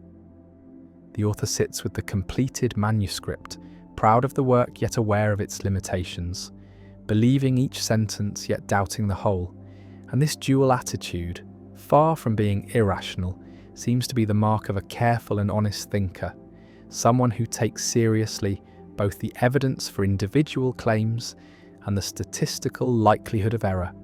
And the preface paradox forces recognition that rationality is more complex than simple consistency, that the principles governing rational belief must accommodate uncertainty, fallibility, and the limits of human cognition, and that sometimes the rational response to evidence is to hold beliefs that are, in a technical sense, inconsistent. And this inconsistency is not a flaw to be corrected, but a feature of how finite minds navigate an uncertain world. And the paradox remains a puzzle that challenges our theories of rational belief, that resists easy resolution, and that reminds us that even the attempt to be perfectly rational, perfectly consistent, perfectly certain, is itself a kind of error, a failure to recognize that error is inevitable, that certainty is elusive, and that the best we can do is to believe what the evidence supports, while acknowledging that some of what we believe must, almost certainly, be false. The paradox of value, why what we need most costs least. An economist contemplates the nature of value, asks what makes things valuable, what determines worth, and observes a fundamental puzzle that prices seem disconnected from importance, that markets assign high prices to luxuries and low prices to necessities, that goods essential for human flourishing cost little while goods that serve vanity or status cost fortunes. And this is the paradox of value, the broader version of the diamond water paradox, the puzzle that spans across all goods and services. And the paradox asks why healthcare is expensive, while entertainment is cheap in some places and the reverse in others. Why teachers are paid less than entertainers. Why life-saving drugs are affordable in some markets and unaffordable in others. Why the allocation of value by markets seems misaligned with human needs, with moral worth, with social importance. And this paradox has troubled economic thinking since ancient times, has been discussed by philosophers from Aristotle to Marx. And while modern economics offers explanations through supply and demand, through marginal utility, through market equilibrium, the paradox retains moral force, retains the sense that something is wrong, that prices should reflect importance, that markets fail to value correctly, and the paradox of value remains a central challenge for defending market allocation, for justifying price mechanisms, for explaining why efficient markets can produce what seem like perverse valuations. Imagine comparing different goods by their importance to human welfare. And air is essential, sustains life, is necessary for survival, cannot be done without for more than minutes. And yet air is free, has zero price, costs nothing. While gold is non-essential, serves no biological function, is desired only for decoration or a store of value. And yet gold is expensive, costs thousands per ounce, and this comparison illustrates the paradox, shows that necessity and price are inversely related, that the most needed goods are often cheapest and the least needed goods often expensive. And this pattern extends across many goods. Water is cheap, housing varies but is often expensive, healthcare is expensive in many places, education costs are rising, food prices are moderate, while luxuries like jewellery, sports cars, yachts, artwork, all command premium prices. And the pattern suggests that markets value incorrectly, value luxury over necessity, value status over survival. And this creates moral discomfort, creates the sense that market allocation is unjust, is misaligned with human values. The paradox of value demonstrates the tension between exchange value, what markets assign, and use value, what humans need. And Marx emphasized this distinction, argued that capitalism systematically undervalues use value, undervalues goods necessary for life, while overvaluing exchange value, overvaluing goods that serve accumulation. And this misalignment is not accidental, but is structural, is inherent in market systems that allocate based on willingness to pay rather than on need. And those with money can bid up prices of luxuries, while those without cannot bid up prices of necessities. And markets respond to money, not to need. And this explains the paradox. It explains why diamonds are expensive and water cheap. Because those who want diamonds have money to pay high prices, while those who need water cannot afford high prices. And markets clear at prices that balance supply and demand among those with purchasing power, not among all humans with needs. Visualize the paradox as revealing different concepts of value, economic value, defined by market prices determined by supply and demand, and purchasing power, and moral or social value, defined by importance to human welfare, determined by needs and flourishing. And these two concepts diverge, are not aligned. And economic value is amoral, is neutral about what should be valued, reflects only what is valued by those with money to spend, while moral value judges that some goods are more important than others, that necessities matter more than luxuries, that human needs should be prioritized. And the paradox is the gap between these concepts, is the recognition that markets do not track moral value, do not allocate according to importance, and this gap creates the sense that markets are unjust, are inadequate for distributing goods that matter most. One response to the paradox of value is that markets are efficient, are good at allocating resources to maximize satisfaction of preferences weighted by willingness to pay. And while this may not align with moral importance, it is the best available system is better than alternatives, like central planning, which face information problems and incentive problems. And markets at least respond to decentralized information about preferences, at least allow individuals to make choices, and efficiency does not require tracking moral importance, requires only that resources go to those who value them most as measured by willingness to pay. And this response accepts the paradox, accepts that markets do not and should not track moral value, argues that moral allocation should be achieved through other means, through taxation and redistribution, through public provision of essential goods, through regulation that ensures access to necessities, and markets should be left to allocate efficiently while other institutions address moral concerns. Another response questions whether the paradox is real, argues that necessities actually are valuable, are provided at low cost because markets are efficient at producing them, because competition drives prices down, and the reason necessities are cheap is that we have solved the production problem, have made them abundant, and abundance is good, is the goal. And the paradox mistakes low price for low value, confuses market price with social importance. And in fact, low prices for necessities mean high consumer surplus, mean people benefit greatly from access to cheap necessities.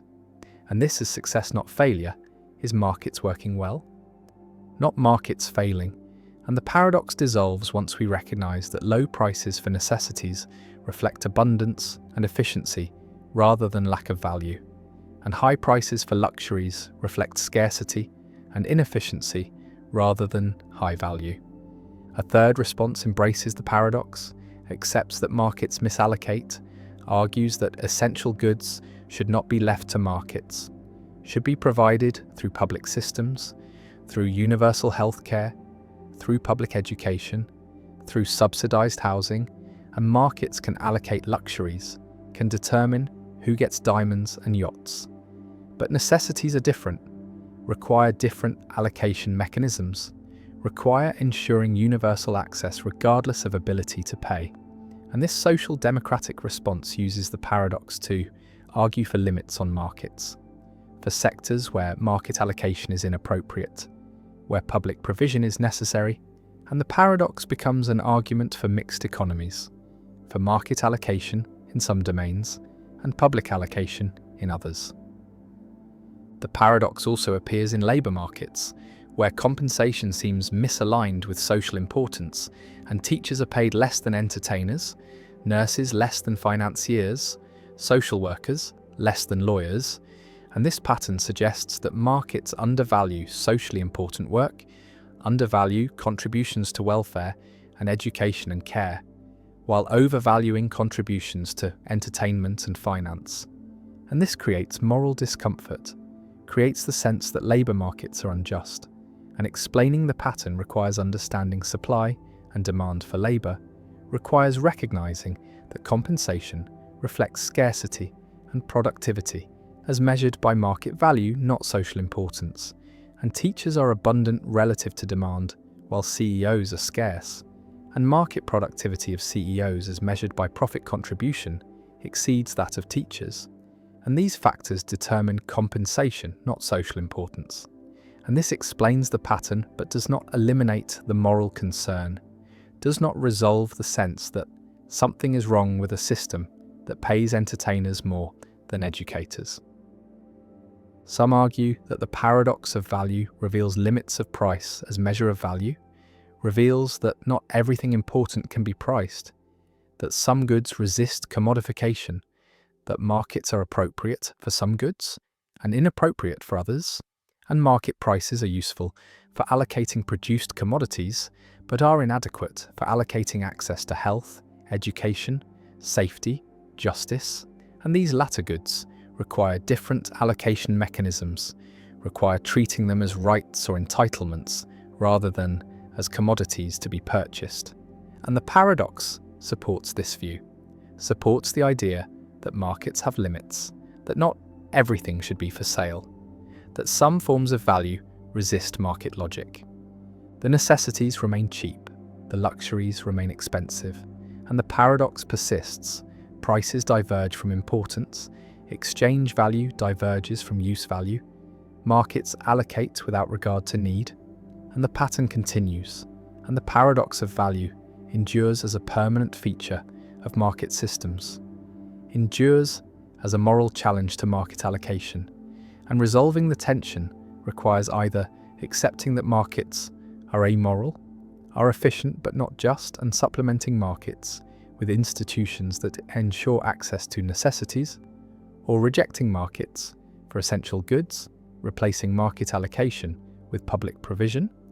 And the paradox remains unresolved and troubling, showing that what we need most costs least, that prices do not track importance, that markets value incorrectly from a moral perspective, even if correctly from an economic perspective, and the paradox endures.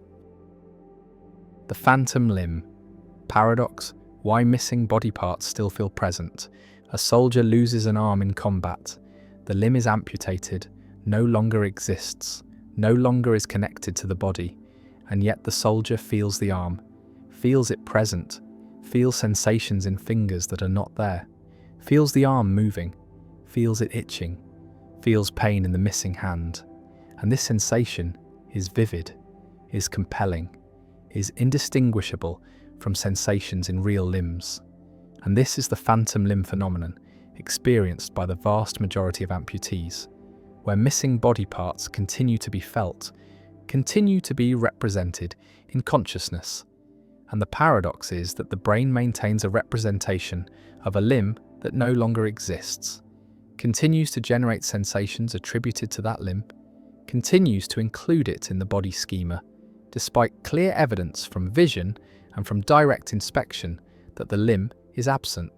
And this persistence reveals something deep about how the brain constructs body representations, shows that body schemas are not simply reflections of current physical structure, but are neural constructs that can outlive the body parts they represent. And phantom limbs demonstrate that the sense of embodiment is generated centrally, is maintained by brain processes that do not require peripheral input. And the phenomenon raises questions about the relationship between body and brain, about how sensations are localized, about what it means for a body part to be yours when that part no longer exists. Imagine the experience from the inside. You lost your hand months ago. The physical hand is gone, and yet you feel it. Feel the fingers, can feel yourself making a fist, opening the hand, moving fingers that are not there. And these phantom movements feel exactly like real movements, involve the same motor intentions, the same kinesthetic sensations. And sometimes the phantom hand is in uncomfortable positions, cramped or twisted, and you cannot move it, cannot relieve the discomfort. And this frozen phantom is intensely frustrating, is painful, because you feel the limb but cannot control it, cannot adjust it. And the pain is real, is neurological, is generated by the brain but is felt as coming from the missing hand. And this localization is puzzling because there is no hand, no physical location where the sensations could be occurring. And yet the sensations are localized there, are felt as arising from a specific spatial location that happens to be empty. The phantom limb phenomenon reveals that body representations are maintained in the somatosensory cortex, in the motor cortex, in the parietal lobe, and these representations do not simply disappear when a limb is removed, do not automatically update to reflect the new body configuration, and instead the neural circuitry that represented the limb continues to be active, continues to generate activity patterns that are interpreted as sensations in the missing limb, and this persistent activity is what creates phantom sensations, is what maintains the feeling of presence and understanding. This has led to treatments has led to therapies that attempt to reorganize the somatosensory cortex to reduce phantom pain by providing feedback that the limb is gone, and mirror therapy, where amputees use mirrors to create the visual illusion that the missing limb is present, has proven effective, helps reduce pain and unfreeze frozen phantoms by providing visual feedback that allows the brain to update its body representation. Visualize the somatosensory cortex as containing a map of the body, a homunculus where different regions represent different body parts, and this map is established during development, is maintained throughout life, and when a limb is amputated, the corresponding region of cortex does not simply go silent, does not become inactive, and instead neighbouring regions begin to invade, begin to colonize the deferented cortex, and inputs from the face or from the remaining arm begin to activate what was formerly hand cortex. And this reorganization is rapid, occurs within weeks and creates strange effects. Touching the face can produce sensations in the phantom hand, stroking the cheek can feel like stroking the missing fingers, and this shows that the cortical representation has been invaded, that face inputs now activate hand cortex, and the sensations are still localized to the phantom because the activity occurs in hand cortex, and the brain interprets activity in hand cortex as indicating sensations in the hand regardless of the actual source of the activity. The phantom limb paradox challenges the idea that sensations are simply caused by peripheral stimulation, shows that sensations can be generated centrally, can arise from brain activity without corresponding peripheral events, and this has implications for understanding pain, for recognizing that pain is not simply a signal from damaged tissue, but is a constructed experience that can occur without tissue damage, and chronic pain. Phantom pain, neuropathic pain are all examples of centrally generated sensations, are pains that arise from neural processes rather than from peripheral injury, and understanding phantom limbs helps understand these pain conditions, helps develop treatments that target the central nervous system rather than the periphery.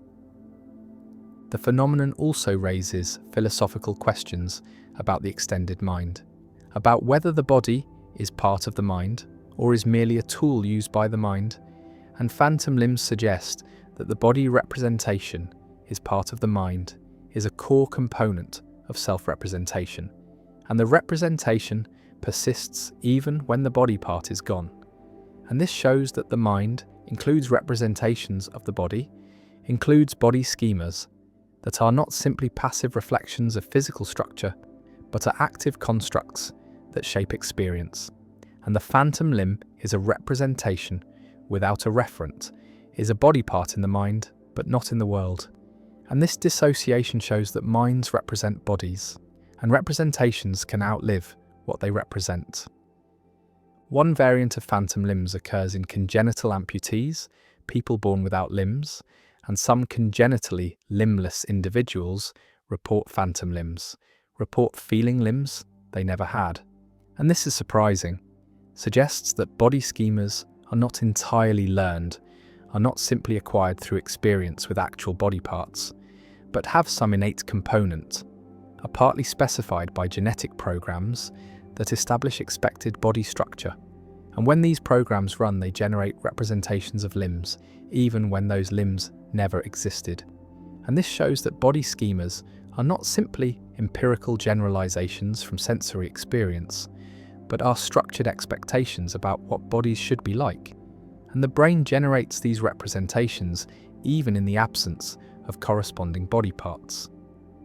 Another implication concerns prosthetics, because if phantom limbs persist, if amputees continue to feel missing limbs, then prosthetics should be designed to interface with these phantom sensations, should provide feedback that is integrated with the phantom, and neuroprosthetics that read motor intentions from the brain or from remaining nerves can be controlled by the phantom, can allow amputees to move prosthetic limbs by moving their phantom limbs.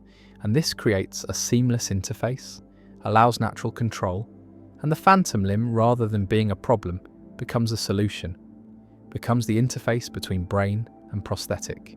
And understanding phantoms has been crucial for developing advanced prosthetics that feel natural, that are experienced as extensions of the body rather than as external tools.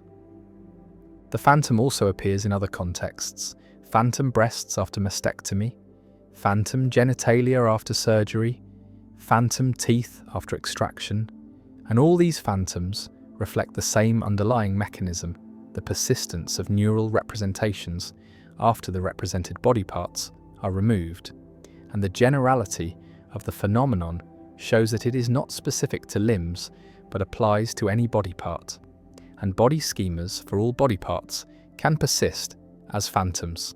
And this universality suggests that phantoms reveal a general principle about how brains construct body representations, how these representations are maintained centrally, and how they can become dissociated from physical reality. The amputee feels the hand, phantom fingers that are not there, phantom movements that cannot occur, phantom pain in a location that does not exist, and the paradox persists. The brain maintains a representation despite the absence of the represented, and phantom limbs reveal that bodies are represented in brains, that these representations are stable, are resistant to updating, are constructed during development and maintained throughout life, and removal of body parts does not remove their representations, and the phantom remains, felt but not present, localized but not located, moving but motionless. And the paradox endures as one of the most striking phenomena in neuroscience, a demonstration that consciousness includes representations that can outlive their reference, that sensations can be generated centrally without peripheral causes, and that the body we feel is not simply the body we have, but is the body the brain represents. And sometimes these diverge and phantoms emerge, ghostly presences of absent limbs, and the phenomenon persists. The private language argument: why you cannot invent words only you understand. A person decides to create a private language, a language for describing inner sensations that only the person can experience, and the person picks a letter, say S, and decides that S will refer to a particular sensation, a specific feeling that recurs occasionally, and whenever the sensation occurs, the person writes S in a diary, and the person is the only one who knows what S means, the only one who can identify the sensation, because the sensation is private, is accessible only to the person who feels it. And this seems possible, seems like something anyone could do, seems like we already do this to some extent when we give names to our own private experiences, but Ludwig Wittgenstein argues in his philosophical investigations that such a private language is impossible, that the scenario described involves a fundamental confusion about how language works, about what it means for a word to have meaning.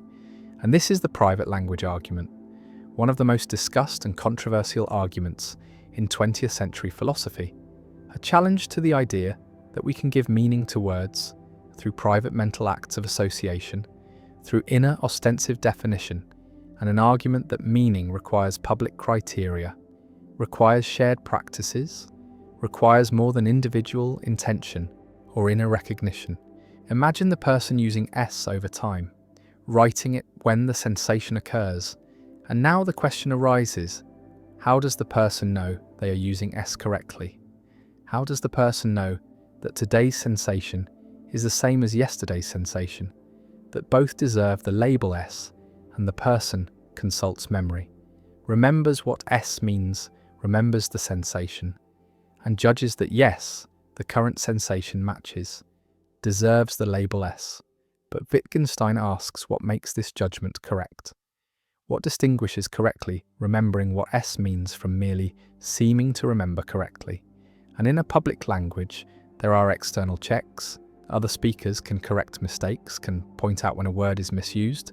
But in a private language, there is no external check, no way to distinguish genuine correctness from apparent correctness, no way to distinguish following a rule from merely thinking one is following a rule, and so the distinction collapses.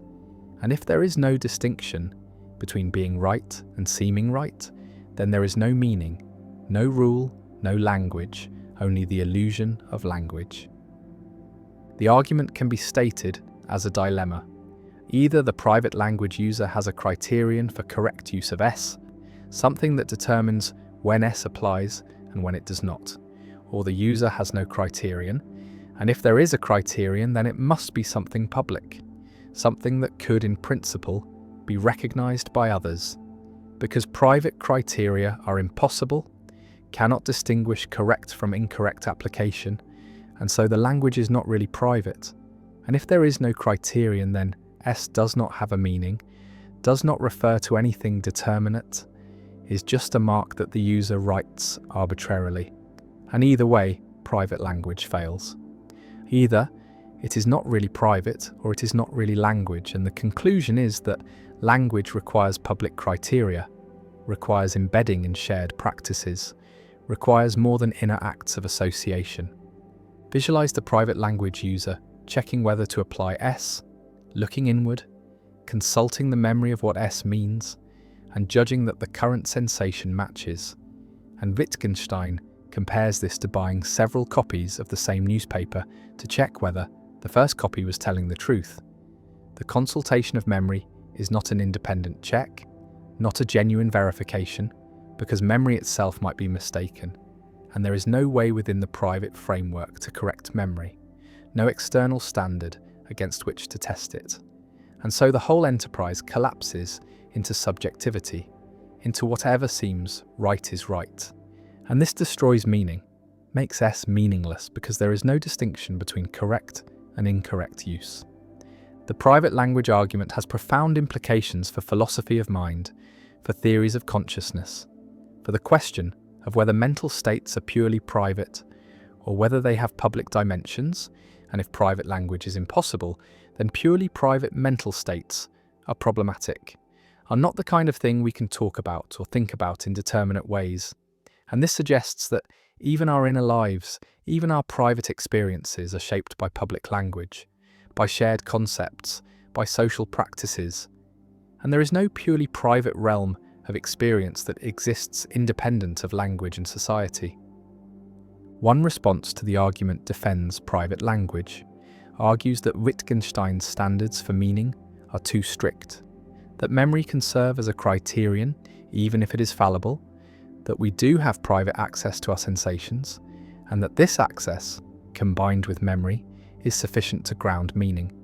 And this response denies that meaning requires public criteria, argues that private ostensive definition is possible, that we can give names to our inner states through acts of attention and association. And while these names might be incorrigible, might admit of no external check, they are still meaningful, still refer determinately to experiences, and the private language argument fails to show otherwise.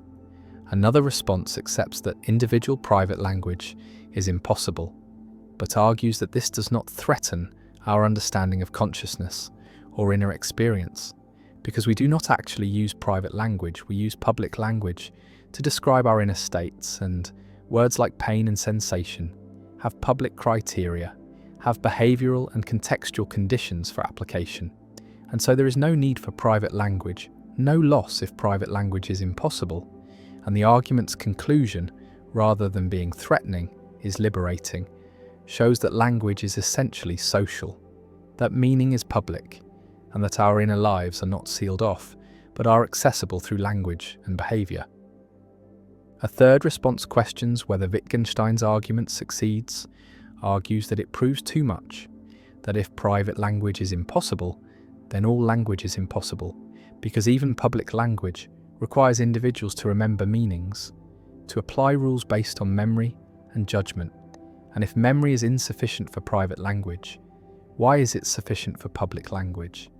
And this response suggests that the private language argument creates a general skepticism about meaning that Wittgenstein himself would reject, that the argument needs to be refined to distinguish the legitimate role of memory in public language from the illegitimate role in private language, and making this distinction is difficult.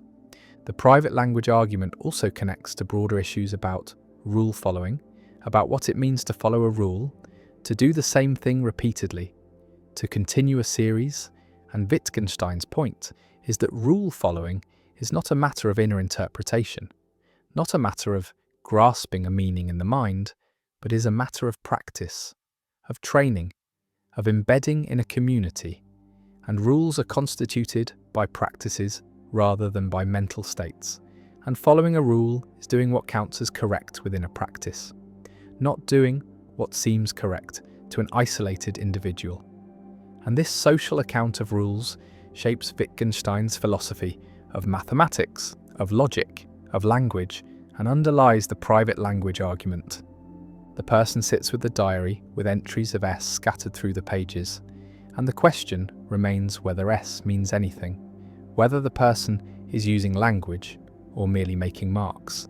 And Wittgenstein's argument says that without public criteria, without shared practices, without the possibility of correction by others, S is meaningless.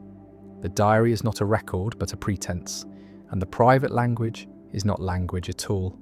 And the argument persists as one of the most challenging and important arguments in philosophy, an argument that has shaped discussions of meaning, of mind, of consciousness, and of the relationship between language and reality.